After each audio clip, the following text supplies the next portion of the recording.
یہ عجیب مشیر حکمت سے بھرا ہوا ہے. اسے کتابی علم کی ضرورت نہیں ہے. یہ عجیب مشیر حکمت سے بھرا ہوا ہے. کلام مقدس میں لکھا ہے جب یسوع مسیح 12 سال کا ہوا تو اس کے ماں باپ جو دنیاوی تھے، یوسف اور مریم، اسے ہیکل میں لے کر گئے. وہ سال بسال جایا کرتے تھے اور وہاں یسوع مسیح کاہنوں سے باتیں کر رہا ہے. اور اتنی حکمت، اتنا فہم، اتنا کلام کا علم کہ کاہن حیران ہو رہے ہیں. وہ کہہ رہے ہیں یہ کس کا بچہ ہے، یہ کون ہے؟ اس لیے اسے عجیب مشیر کہا گیا ہے کیونکہ وہ حکمت سے بھرا ہوا ہے. آمین. نکالے میرے ساتھ کلسیوں 2 باب اس کی 3 آیت.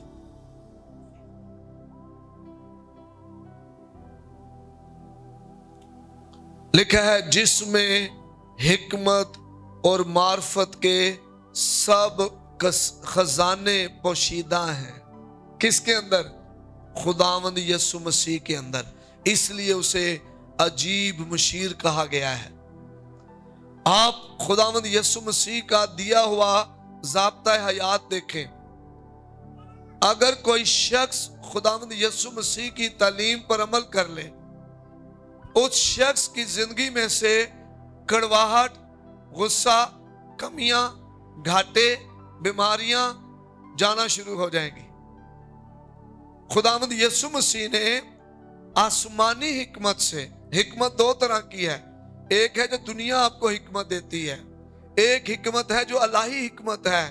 یہ حکمت اوپر سے آتی ہے، یہ حکمت میل ملاپ کرواتی ہے، یہ حکمت کسی کی طرفدار نہیں ہے، یہ حکمت بے ریا ہے، اور یہ حکمت جو ہے خدا کی طرف سے ہے. اور یسوع مسیح یہاں پر کلسیوں کے خط میں لکھا ہے یسوع مسیح جو ہے حکمت اور معرفت کے سب خزانے یسوع مسیح میں پوشیدہ ہیں.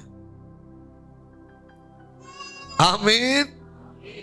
ہاللیلویا. یہ عجیب مشیر جو میرے اور آپ کے لیے لڑکا اس دنیا میں آیا ہے جسم لے کر، یہ عام نہیں ہے. یہ عجیب مشیر ہے، یہ حکمت سے بھرا ہوا ہے. اس کی ایک صفت یہ ہے کہ یہ حکمت سے بھرا ہوا ہے، جس میں حکمت اور معرفت کے سب خزانے پوشیدہ ہیں. آمین. اور پھر کلسیوں 2 باب 3 آیت میں ہی یہ معرفت سے بھرا ہوا ہے. یہ صرف حکمت سے بھرا ہوا نہیں ہے، یہ عجیب کاؤنسلر، یہ عجیب مشیر جو ہے. ہمیشہ مشیر جو بھی آپ کے ارد گرد ہوں، کلام لکھا ہے صلاح کاروں کی کثرت میں کیا ہے؟ سلامتی ہے. صلاح کاروں کی کثرت میں بہت سے لوگ اپنے صلاح کار عام لوگ چن لیتے ہیں. عام لوگ جو حکمت نہیں رکھتے، جو آپ کو درست مشورے نہیں دیں گے. عام لوگ، آپ ایسے مشورے لوگوں سے لیں جو حکمت اور معرفت سے بھرے ہوئے ہوں. دانیل، صدرک، میثق، عبدنجو کے بارے میں کیا لکھا ہے؟ بادشاہ کے محل میں یہ کھڑے رہتے تھے. آمین. اور کلام میں لکھا ہے، پہلا باب پڑھیں دانیل، لکھا ہے بادشاہ یہ ان کو خدا نے دوسروں سے 10 درجے زیادہ حکمت دی. یہ حکمت سے، خرد سے، معرفت سے، دانش مندی سے بھرے ہوئے تھے. آمین. بادشاہ جو تھے وہ ہمیشہ اپنے ارد گرد ایسے مشیروں کو رکھتے تھے جو حکمت سے بھرے ہوئے ہوں، جو فیصلے کرنے میں ان کی مدد کریں. تو میرا اور آپ کا سب سے عجیب مشیر جو ہے، جو حکمت سے بھرا ہوا ہے، جو میری اور آپ کی زندگی میں درست سمت میں مدد کر سکتا ہے، وہ خداوند یسوع مسیح ہے. وہ خداوند یسوع مسیح ہے. اگر آپ کو کبھی کسی مشورے کی ضرورت ہو تو سب سے پہلے یسوع کے پاس جائیں، اسے کہ خداوند مجھے حکمت دے. کئی بار جب کہیں پر کوئی مسئلہ رک گیا اور وہ میری زور طاقت سے نہیں ہو رہا تھا تو میں نے ایک دم رول کو سے کہا پاک روح آ میری مدد کر، اور میں کہا یسوع مسیح کے نام سے خدا مجھے حکمت دے. اور ایون بدروہیں نکالنے کے لیے، بیماریوں کے ساتھ ٹیکل کرنے کے لیے، کلیسیا میں خدمت کرنے کے لیے مجھے اور آپ کو حکمت کی ضرورت ہے. موسیٰ کو کتنی زیادہ حکمت کی ضرورت تھی لاکھوں لوگوں کی رہنمائی کرنے کے لیے. سلیمان کو خدا نے حکمت دی، اور سلیمان کیونکہ داؤد کے بعد بادشاہ تھا، ابھی ایک چھوٹا لڑکا تھا، اور سلیمان اس بات کو سمجھتا تھا کہ مجھے حکمت کی ضرورت ہے. تو وہ خدا نے جب اسے کہا مانگ تو کیا چاہتا ہے، تو اس نے کہا خدا مجھے اپنی قوم کا، اپنی بڑی قوم کا انصاف کرنے کے لیے حکمت دے. آمین. یہ عجیب مشیر جو ہے خداوند یسوع مسیح، اس کے اندر ہی حکمت اور معرفت کے سب خزانے پوشیدہ ہیں. معرفت، نالج، علم کے اور حکمت کے خزانے خداوند یسوع مسیح میں ہیں. آپ یسوع میں بڑھیں، آپ حکمت میں بڑھنا شروع ہو جائیں گے. آپ یسوع میں بڑھیں، آپ علم میں بڑھنا شروع ہو جائیں گے. آپ کی زندگی کا اس کرسمس پر سب سے اہم جو فیصلہ ہونا چاہیے وہ یہ ہے کہ میں کرسمس کے سرچشمے اور منبع میں بڑھوں، میں اس کو اور جانوں، میں اس کو اور پہچانوں. اور پولس رسول افسیوں کے خط پہلے باب میں ایک دعا کرتا ہے. وہ کہتا ہے میں تمہارے لیے دعا کرتا ہوں کہ خدا تمہیں اپنی پہچان میں حکمت اور معرفت کا روح بخشے. آمین.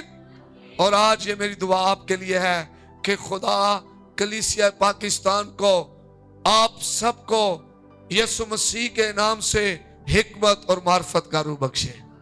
اونچی آواز میں کہیں آمین. ہاللیلویا. اور حکمت اور معرفت کس میں ہے؟ خداوند یسوع مسیح میں ہے. جتنا آپ یسوع کو جانیں گے، جتنا آپ اسے پہچانیں گے، جتنا آپ کلام کو پڑھیں گے، اتنا زیادہ آپ حکمت میں بڑھیں گے، اور آپ کی زندگی کے سارے مسئلے جو ہیں خدا کی حکمت جو ہے وہ حل کر دے گی. اس عجیب مشیر کی جو کشش ہے وہ بڑی زبردست ہے. اس کے اندر صفت کیا ہے؟ یہ حکمت سے بھرا ہوا ہے، یہ معرفت سے بھرا ہوا ہے، اور اس کی جو کشش ہے وہ کیا ہے؟ نکالے ذرا پیدائش 49 باب اس کی 11ویں آیت.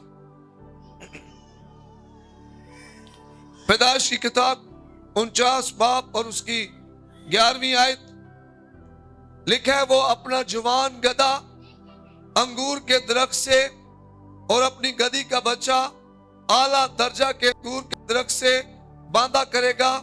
وہ اپنا لباس میں اور اپنی پوشاک آب انگور میں دھویا کرے گا. یہ حکمت سے جو بھرا ہوا شخص ہے، یہ 10ویں آیت پڑھنی تھی ہم نے. لکھا ہے یہودا سے سلطنت نہیں چھوٹے گی اور نہ اس کی نسل سے حکومت کا عصا موقوف ہوگا، جب تک شیلو نہ آئے اور قومیں اس کی متی ہوں گی. آمین. یہ شیلو کا مطلب کیا ہے؟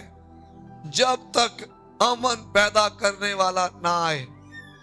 ایسا شخص جو پر امن ہو، شیلو. اور یسوع کو پرنس آف پیس کہا گیا ہے، امن کا شہزادہ. ہاللیلویا، ہاللیلویا، ہاللیلویا. اس کی اٹریکشن دیکھیں، اس کی کشش دیکھیں، وہ امن کا شہزادہ ہے۔ کل رات میں بتا رہا تھا کہ خداوند یسوع نے صرف محبت ہی کی ہے اور جہان اس کا پیرو ہو گیا ہے۔ دنیا میں سب سے زیادہ جو پیروکار ہیں وہ خداوند یسوع مسیح کے ہیں، اور صرف وجہ کیا ہے؟ محبت۔ آپ ڈرا کر کسی کو اپنے پیچھے نہیں لا سکتے۔ ہو سکتا ہے تھوڑی دیر وہ آپ کی بات مان لے، ہو سکتا ہے کہ آپ کو وہ تھوڑی دیر کے لیے یس کر دے، لیکن جیسے ہی وہ آپ سے دور جائے گا پھر وہ آپ کے قریب بھی نہیں آئے گا۔ آپ محبت کر کر جیت سکتے ہیں۔ کسی نے کہا آپ خون کو خون سے نہیں دھو سکتے، یا خون خون سے دھویا جا سکتا ہے؟ آپ خون کو پانی سے دھوئیں گے، آپ نفرت سے نفرت کو ختم نہیں کر سکتے۔ اس لیے خداوند یسوع نے کہا اپنے دشمنوں سے پیار کرو اور اپنے ستانے والوں کے لیے برکت چاہو۔ یسوع مسیح کی زندگی محبت، یسوع کا مجسم ہونا محبت، یسوع مسیح کا جان دینا محبت، یسوع مسیح کا معجزے کرنا محبت۔ جو اس کی کشش ہے وہ محبت ہے، پرامن رہنا، محبت میں رہنا، اس لیے تو لوگ اس کے پیچھے آتے ہیں۔ کل میرے آفس میں کچھ دوست بینک سے آئے اور مجھے کہنے لگے، میں نے کہا ہم اکٹھے عبادت کرتے ہیں، ہم بہنیں بھائی بچے سارے مل کر عبادت کرتے ہیں۔ تو ایک دم بھائی بولتے ہیں میں بڑا خوش ہوتا ہوں آپ کے لوگ زیادہ تر امن پسند ہیں، کیونکہ ہمارے اندر یسوع مسیح ہے، جس میں یسوع ہے اس میں امن ہے، جس میں یسوع ہے اس میں محبت ہے، جس میں یسوع ہے اس کی زندگی مکمل طور پہ بدل جاتی ہے۔ اس کرسمس بالکل درست بات کہی بھائی گلفام نے، ہم صرف پہناوا نہ دکھائیں بلکہ ہمارا روحانی پہناوا چینج ہو جائے، ہم روحانی طور پہ محبت کے پیغمبر بن جائیں، محبت کے ایلچی بن جائیں، محبت کے سفیر بن جائیں، امن کرنے والے امن کروانے والے بن جائیں۔ یہ عجیب مشیر اس کی جو خوبی ہے، یہ حکمت اور علم کا سرچشمہ ہے اور منبع ہے۔ اس کی جو کشش ہے وہ یہ ہے کہ آپ جہاں پر بھی ہیں، آپ جہاں بھی ہیں، جو بھی ہیں، یا آپ جو کچھ بھی ہیں، آپ کو وہ اپنے پاس بلا لے گا۔ آمین آمین ہاللیلویہ۔ اس محبت کے منبع نے مسئول لینے والوں کو اپنے پیچھے لگا لیا۔ لوگ فقی فریسی ان کے ساتھ بیٹھنا پسند نہیں کرتے تھے، کھانا نہیں چاہتے تھے، ان کو قبول نہیں کرتے تھے، اور اس محبت سے بھرے ہوئے شخص نے انہیں اپنے پاس بلا لیا۔ اور زکئی اس یسوع کو دیکھنے کے لیے درخت پہ چڑھا ہوا ہے۔ کیسا پریم ہے اسے یسوع سے، کتنی کشش ہے یسوع کی۔ حالانکہ یہ تو بڑا امیر تھا، اس نے بڑا مسئول لے لے کر اپنے آپ کو بڑا امیر کیا ہوا تھا، لیکن یسوع مسیح نے اسے اپنی طرف کھینچ لیا۔ آج بھی محبت ہی، یسوع کی محبت ہی ہمیں اس کی طرف کھینچتی ہے۔ آمین۔ اور زکئی اس کے بعد بدل گیا۔ کلام میں لکھا ہے اس نے کہا میں اپنی آدھی دولت غریبوں کو اور محتاجوں کو دیتا ہوں، اور جن سے میں نے ناحق لیا ہے ان کو 4 گنا واپس کرتا ہوں۔ سنیں محبت کیا کچھ کر سکتی ہے۔ ہم تھک جاتے ہیں جلدی، ہے نا؟ اسی کوئی ہفتہ ہی محبت کریے تو کہ پادری صاحب میں تے بڑی محبت کی تھی، میری تے ساسی نہیں مناؤندی، وہ تو جناب میرے نال پیار ہی نہیں کر دی۔ ایک ہفتہ کیا کرنا ہے؟ یسوع مسیح نے کہا تھا 7 کے 70 بار معاف کرنا ہے، 490 ٹائمز۔ محبت کرتے جائیں، محبت کرتے جائیں، محبت کرتے جائیں، ایک دن آئے گا زندگی بدل جائے گی۔ آمین ہاللیلویہ۔ محبت کرتے جائیں، آپ کا گھر محبت کا گہوارہ بن جائے گا، اور پھر لوگ آپ کی مثالیں دیا کریں گے، گواہیاں دیں گے،